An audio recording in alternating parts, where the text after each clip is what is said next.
Border guard BSF দেয়, এমনকি পুলিশও দেয় না, কিন্তু পুলিশের কাছে জেলার ইনফরমেশন থাকে, ডিএমদের কাছে ইনফরমেশন থাকে কোথায় যাচ্ছে। মনোজ, তুমি কোনো ইনফরমেশন পেয়েছো ডিএমএসপিদের কাছ থেকে আজ পর্যন্ত? পাওনি। তার মানে ডিএমএসপিরা তাদের দায়িত্ব পালন করেনি। রাজীব কুমার আমাকে কিছু কিছু ইনফরমেশন দিয়েছে এবং আমি লোকাল ইনফরমেশন পেয়েছি কিছু।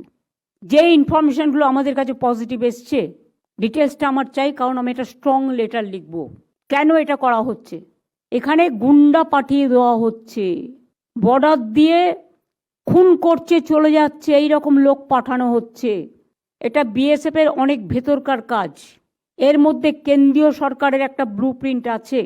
কেন্দ্রীয় সরকারের ব্লু প্রিন্ট যদি না থাকতো এটা হতো না।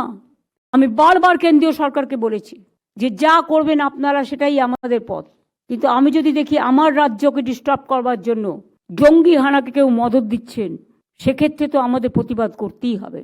সেই জন্য আমাদের প্রতিবাদপত্র যাবে।